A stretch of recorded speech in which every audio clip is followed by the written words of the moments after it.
ఒక జిల్లాలో వైద్య ఆరోగ్య అధికారి పాత్ర చాలా ముఖ్యమైనది. ఇప్పుడు అదే పదవులకు సంబంధించిన బదిలీలు ఇటు విశాఖపట్నం, శ్రీకాకుళం జిల్లాలో హాట్ టాపిక్ గా మారాయి.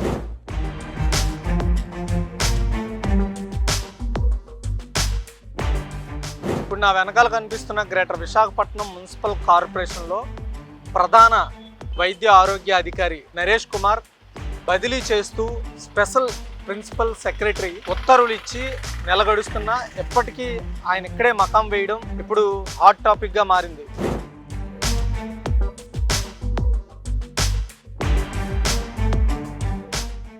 జీవీఎంసీలో ప్రధాన వైద్య అధికారిగా ఉన్న నరేష్ కుమార్ను శ్రీకాకుళంలోని డిఎంహెచ్ఓగా బదిలీ చేస్తూ, అదేవిధంగా జీవీఎంసీకి పార్వతీపురం మన్యం జిల్లాలో డిఎంహెచ్ఓగా ఉన్న భాస్కర్ రావును జీవీఎంసీకి ముఖ్య వైద్య అధికారిగా బదిలీలు చేస్తూ ప్రిన్సిపల్ సెక్రటరీ గత జూలై నెలలోనే ఉత్తర్వులు ఇచ్చినప్పటికీ ఆ ఉత్తర్వులు ఏమాత్రం పనిచేయలేదనే చెప్పాలి. విశాఖపట్నంలో పలు ముఖ్యమైన కార్యక్రమాలు ఉన్నాయని చెబుతూ ఇక్కడ ఆయన్ని రిలీవ్ చేయకుండా కమిషనర్ గారు ఆయన వద్దనే ఉంచుకుంటూ విశాఖపట్నంలో ప్రజా ఆరోగ్య సమస్యలను లేవనెత్తకుండా ఉండే విధంగా చర్యలు తీసుకుంటున్నప్పటికీ మరి శ్రీకాకుళంలో పరిస్థితి ఏంటి అనే ప్రశ్న ప్రతి ఒక్కరిలో లేస్తోంది.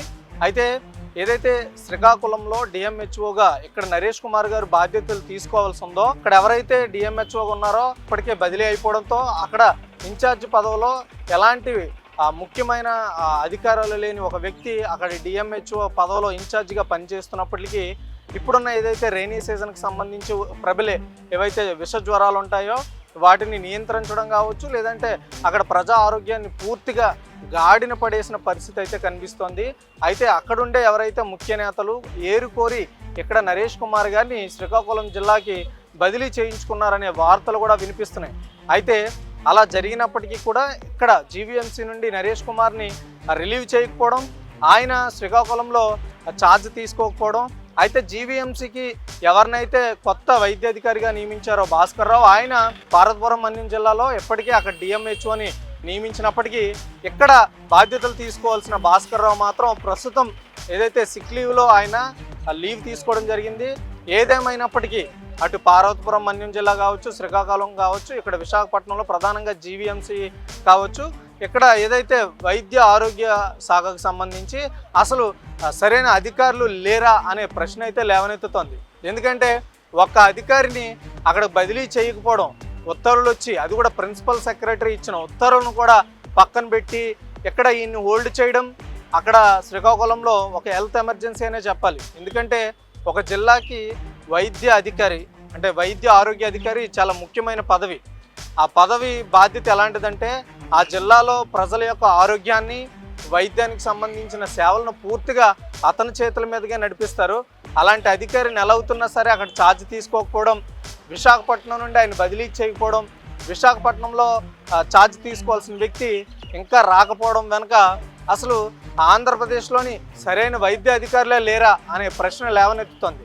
అయితే మరోపక్క ఎవరైతే జీవీఎంసీ కమిషనర్ కేతన్ గారు ఉన్నారో ఆయన విఎంఆర్డీఏకి ఫుల్ అడిషనల్ ఇన్ఛార్జ్గా అయితే బాధ్యతలు తీసుకోవడం జరిగింది.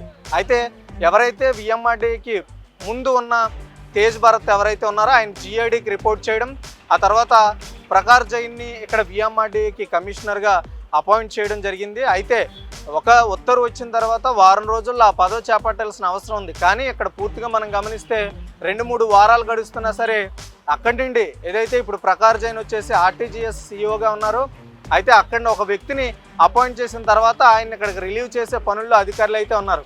అయితే ఒక ఆర్టీజీఎస్ని నడిపే బాధ్యత గల లేదంటే అంత అవగాహన ఉన్న వ్యక్తి కూడా అసలు ఆంధ్రప్రదేశ్ రాష్ట్రంలో లేరా? అలాంటి ఐఏఎస్లో లేరా? ఉన్న ఒక్క ఐఏఎస్కి ఇప్పటికే జీవీఎంసీని నడపడం అనేది చాలా పెద్ద పనిగా ఉన్న ఈ సందర్భంలో ఆయనకి ఇంకొక వ్యవస్థని నడిపే బాధ్యతలు అప్పచెప్పడం అనేది నిజంగా ఒక కష్టకాలం అనే చెప్పాలి. విశాఖపట్నం అనే కాదు, అసలు ఆంధ్రప్రదేశ్లోనే అంత ఐఏఎస్లు ఎవరైతే పట్టున్న ఐఏఎస్లు కావచ్చు, ఒక వ్యవస్థని సక్రమంగా నడిపే ఐఏఎస్లే లేరా అనే ప్రశ్న లేవనెత్తుతుంది. అయితే అది కేవలం ఐఏఎస్ అధికారులే కాదు, వాళ్ళ కింద స్థాయి అధికారుల కొరత కూడా మనకి స్పష్టంగా కనిపిస్తుంది.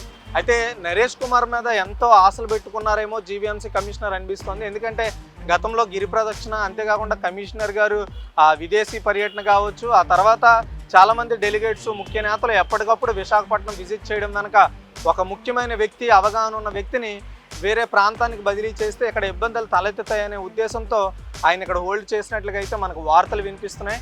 ఏదేమైనప్పటికీ త్వరలో ఎక్కడి నుండి అక్కడికి అధికారి బదిలీ అయ్యి అక్కడ పూర్తి స్థాయిలో పనులు చేసే విధంగా, అదేవిధంగా ఎక్కడికి రావాల్సిన అధికారి ఇక్కడ త్వరగతిన అపాయింట్ అవ్వాల్సిన పరిస్థితి అయితే కనిపిస్తుంది. అయితే ఎందుకు ఆ అధికారిని ప్రత్యేకంగా హోల్డ్ చేస్తున్నారంటే కేవలం ఇక్కడ అనుభవం, అదేవిధంగా విశాఖపట్నం అనేది చాలా ముఖ్య కార్యనిర్వాహక అధికారాలు కలిగి ఉండాల్సిన ఒక జిల్లా కాబట్టి ఇక్కడ పూర్తి స్థాయిలో ఎప్పటికప్పుడు అధికారులు వెళ్తూ వస్తూ ఉంటారు. ముఖ్య అధికారులు మెయిన్గా ముఖ్య నేతలు వెళ్తూ వస్తుంటారు కాబట్టి వాళ్ళ మీద పూర్తి స్థాయిలో విశాఖపట్నం జిల్లాకు సంబంధించిన ఏదైతే వైద్యం కావచ్చు, అటు ఆరోగ్యం కావచ్చు, వాటి మీద పూర్తి స్థాయిలో అవగాహన ఉన్న ఒక వ్యక్తిని ఎప్పటికెప్పుడు బదిలీ చేస్తే కొత్త అధికారి వాటిని మళ్ళీ పూర్తి స్థాయిలో బాధ్యతలు చేపట్టి వాటిని నిర్వర్తించే అవకాశం చాలా తక్కువగా ఉంటుంది, లేదా చాలా ఎక్కువ సమయం పడుతుంది. కాబట్టి మళ్ళీ అనుకోని సమస్యలు లేవనెత్తితే అది ప్రజలకి ఇబ్బందిగా ఉంటుందనే ఉద్దేశం ఎక్కడైతే పూర్తిగా కనిపిస్తోంది.